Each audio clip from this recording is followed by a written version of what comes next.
Hello students, I am Dr. Shailen Kumar Singh. In today's lecture, we are going to discuss about one of the interesting treaty, the International Treaty on Plant Genetic Resources for Food and Agriculture, which has been considered as a building blocks for breeders, including traditional farmers, in improving crops and introducing new traits into those crops, like drought and pest resistance. This treaty is not only helping to increase the productivity of crops but also develops new varieties which are more adapted to face environmental and biological challenges. So let's start. Before we start, let's learn some basics. What is plant genomic genetic resources? PGRFA actually refers to the plants utilized for food and agriculture, which are astonishingly very few. Do you believe that humanity depends on less than a dozen of flowering plants for its 80% of its caloric intake? So, genetic resources are biological basis of food security and directly or indirectly support the livelihoods of every person on earth. However, they are different from the crops and considered themselves as a commodities like biological resources. And erosion of these resources may pose a severe threat to the world's food security in the long term. Over the millennia, farmers have domesticated wild plants, and through a process of selection and breeding, they made them suitable for modern agriculture. These things they have done by breeding out by the natural traits, such as shattering of seed heads prior to the maturity or seed dormancy that allow those plants to survive in the wild. They have also done it in by breeding in new traits such as higher yields and droughts or disease resistance. PGRFA also depend on continued and active human management. Without the human care and selection, PGRFA may revert to the wild and may be of little further value to food and agriculture. Furthermore, intra-specific genetic diversity, genetic diversity within the individual species, is also essential for maintaining yield and stability, and the ability of crops to adapt new disease and other environmental challenges. According to the estimate, out of 250,000 higher plants species described taxonomically till date, about 1,15,000 are PGR, plant genetic resources. That is around 46%, and 35,000, 14% species are cultivated. Thus, a treaty is very much needed which can develop effective policies and capacities among different countries for the conservation and sustainable use of plant genetic resources. Okay, let's see our plant genomic biodiversity. India is a floristic and genetically rich nation. It is endowed with an immense richness of PGR because of its varied geography, diverse ecosystem, and a rich agricultural heritage, which are linked with its ethnic diversity. The Indian Gene Center is one of the 12 mega diversity centers of the world.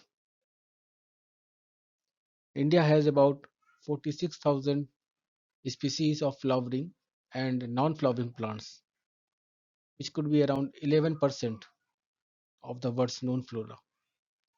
While flowering plants constitute around 17,527 species, it is around 7% of total world total and making it 10th rank in the world, while fourth in Asia in terms of plant diversity. Besides the native ethnic PGR diversity, India also have been richly complemented with exotic introductions, which have made since centuries. India has eastern Himalayas, western Ghats, Indo-Burma and Sundaland regions as a four biodiversity hotspot out of 34 spread around the world. Okay, now let's move on to the next slide. Now let's discuss about this treaty. This international treaty on plant genetic resources for food and agriculture. The conservation and sustainable use of plant genetic resources for food and agriculture are the key to ensuring that the world will produce enough food to feed its growing population in the future. In 1983, the Commission on Genetic Resources for Food and Agriculture was established, and the voluntarily international undertaking on plant genetic resources was adopted.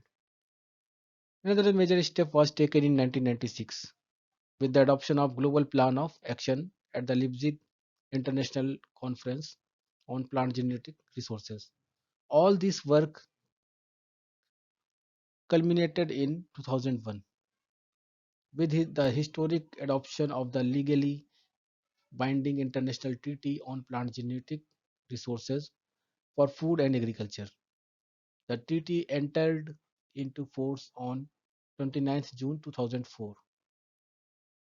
The International Treaty on Plant Genetic Resources for Food and Agriculture was adopted by the 31st session of the FAO conference on 3rd November 2001. The treaty is in harmony with the Convention on Biological Diversity, which we have discussed in the previous class. Now, which provides the conservation and sustainable use of plant genetic resources for food and agriculture. In today's world, countries are fundamentally interdependent with regards to plant genetic resources, and in particular for crop genetic resources, which have been systematically developed, improved, and exchanged without interruption over millennia. There are 147 contracting parties to this plant treaty, 147 member states, and one intergovernmental organization as of February 2020. Okay, let's discuss about the specialty of the treaty. The first specialty of the treaty is that it focuses on conservation of plant genetic resources for food and agriculture. Conservation. PGRFA have been systematically collected and exchanged for around some 500 years. Actually, in the past centuries, the stakeholders like breeders, researchers, and farmers have been consciously gathered and saved the seeds for hundreds of land races, primitive varieties, modern varieties, and wild varieties of crops.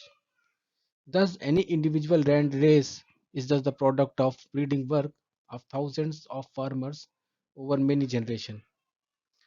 Plant genetic resources can be conserved both in situ and ex. So, what is in situ conservation? In situ conservation means that maintenance and recovery of viable population of species in their natural surroundings. Like in the case of domesticates or cultivated species, it will be in the surrounding where they have developed and they have developed their distinct properties. The common approaches for in situ conservation are genetic reserve conservation and on-farm conservation. Now let's discuss about the ex situ conservation. Ex situ conservation entails conservation of biological diversity components outside their natural habitats. So in situ means inside their natural habitats and ex situ means outside their natural habitats. The main storage infrastructures for such conservation techniques are national and international gene banks. We have billion of accession are now stored in the hundreds of gene banks and utilize for the utilization purpose, and they form the primary source of advances in plant breeding and generating billions of dollars in profit. So the aim is to recognize the enormous contribution of farmers, which are diversity of crops that feed the world. and build a global system which can provide farmers, plant breeders, and scientists with access to plant genetic materials and ensure that the recipients share benefits from they derived from use of these genetic materials with the countries where they have been originated. So another specialty of the treaty is that this treaty supports the sustainable use of plant genetic resources. It includes the fair and equitable sharing of benefits arising from the use of PGRFA and agrobiodiversity management. This treaty helps to implement the appropriate policies and strategies at the national and international level. It is essential to create an enabling environment for the development of sectors which are responsible for sustainable use. It includes plant breeding and seed sectors. Another thing, it is also focuses on capacity building in plant breeding and the seed sector, particularly in developing countries, mainly through the support to education, training, and institutional support. And it also helps in the exchange of technologies and farmers' rights. What is the exchange of technologies? Know-how, plant genetic resources, knowledge among and stakeholders involved. And it also helps to for farmers' rights, and they provide the training to the farmers. Now let's move on to the next slide. So if we look at the main provisions of ITPGFA, we find that TT includes range of provisions. Like TT provides a truly innovative multilateral system in which TT facilitates easy accessibility to the genetic material of the 64 crops, our most important crops. These crops that together account for 80% of the food we derive from the plants. So these kind of crops, it is freely available to the potential user, but only for research, breeding, and training purpose. However, those who access the material must be from the treaties ratifying nations, and they must agree to use the material totally for research, breeding, and training. The treaty prevents the recipients for genetic resources from claiming intellectual property rights or resources in the form of which they received them. And treaty also ensures that access to the genetic resources which have already protected by international property rights.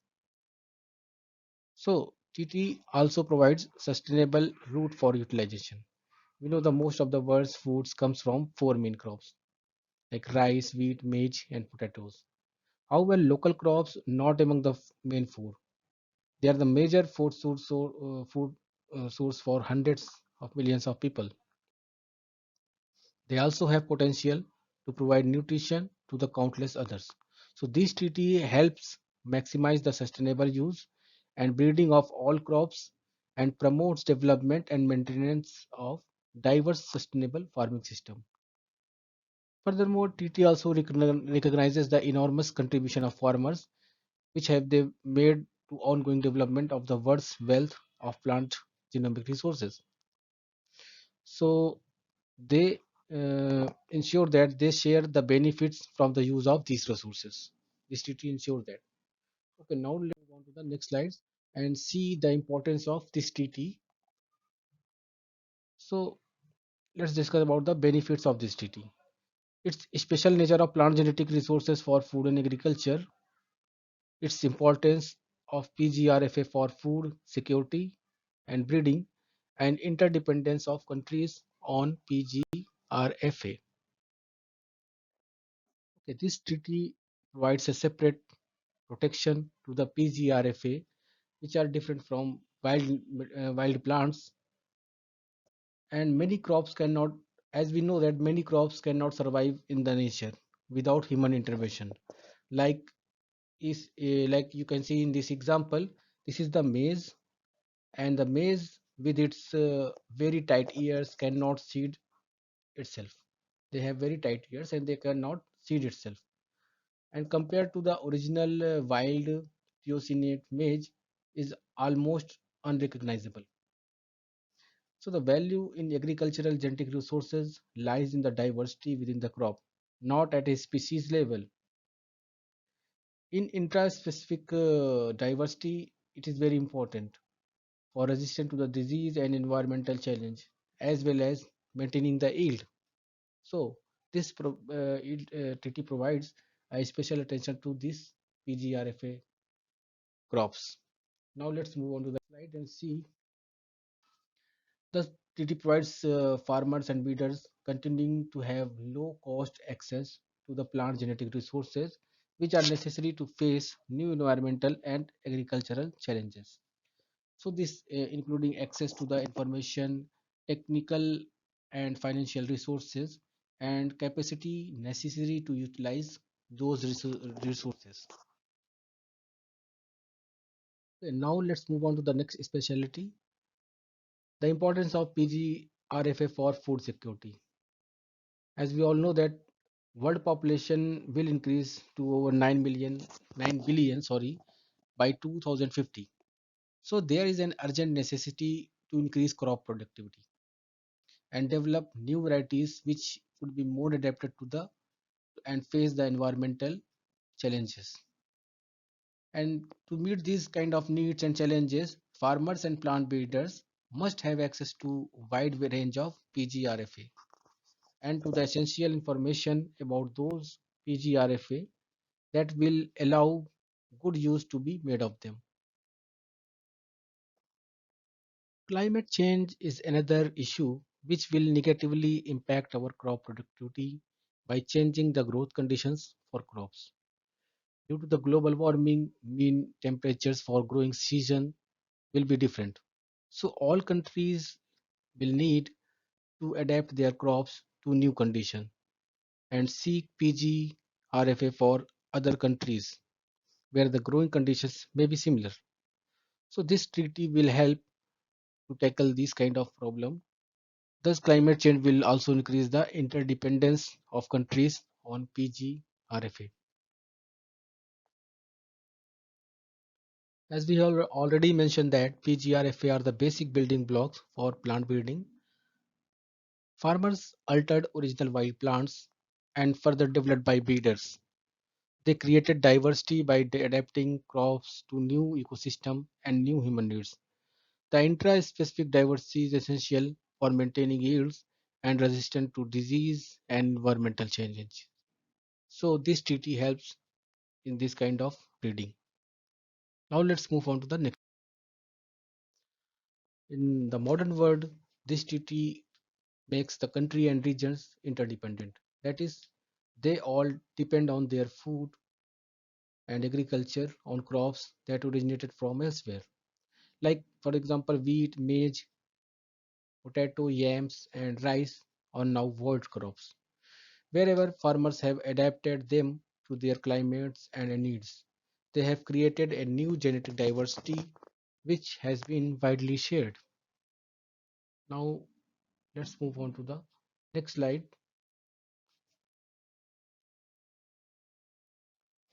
In this picture, you can see that the interdependency, like invaluable Indian plants used to address major threats of crop disease across the world. Indian germplasm chemicals have been used in USA and different parts of the world to treat the uh, tangrovirus resistance in entire rice cultivation. So this kind of interdependency will be created by PGRFA treaty. Now let's move on to the next slide. This slide shows the center of origin or diversity of some major plants. On the average, 70% and in some places up to 100% of their agricultural crops originated elsewhere. When when things go wrong, like we have seen in the previous slides, however, it is crucial to go back to the center of origin and diversity to find the solutions, including resistance to the diseases. The Irish potato famine in 1833 occurred because limited of diversity, had come from the Americans with Europe's first potatoes. Only when resistance could be found in South America could be European potato recover. Now let's move on to the next slide and see. This slide shows the uh, all countries are now interdependent on each other for PGRFA. They all depend for their food and agriculture on crops that originated elsewhere. You can see the name of different crops and different plants and their center of origin in this slide. Okay, now let's move on to the next slide. The crossbreeding of single wild species of rice, Oryza nivera, originating from the fields of northern plains of India, which was found after a screening of more than 6,000 seed bank accessions, has provided protection against grassy stunt virus disease in almost all tropical rice varieties in Asia in recent decades. You can see in these slides. This is the summary of international flows of rice ancestor in selected countries. If you see the regulatory authorities of these kind of treaties globally, it is regulated by Consultative Group on International Agricultural Research, CGIAR, in short we call CG. They stabilize 11 gene banks for conservation around the world. PGR exchange activities uh, in India, division of plant introduction at Indian Agricultural Research Institute, IRI New Delhi. It was founded under ICR in 1960s. Afterwards, it was subsequently upgraded to full-fledged institute, the ICAR National Bureau of Plant Genetic Resources, ICAR NBPGR, in 1976. At present, this is second largest gene bank in the world, and it conserved around 392,163 germ plas, that is from 107, 1,761 species. This slide shows the global distribution of Indian origin germplasm conserved by national and international gene banks. The radius of each circle is relatively relative to the number of Indian origin accessions conserved, and the circle sizes are partitioned into 10 size classes. The circles with the red indicator represent the CG gene banks.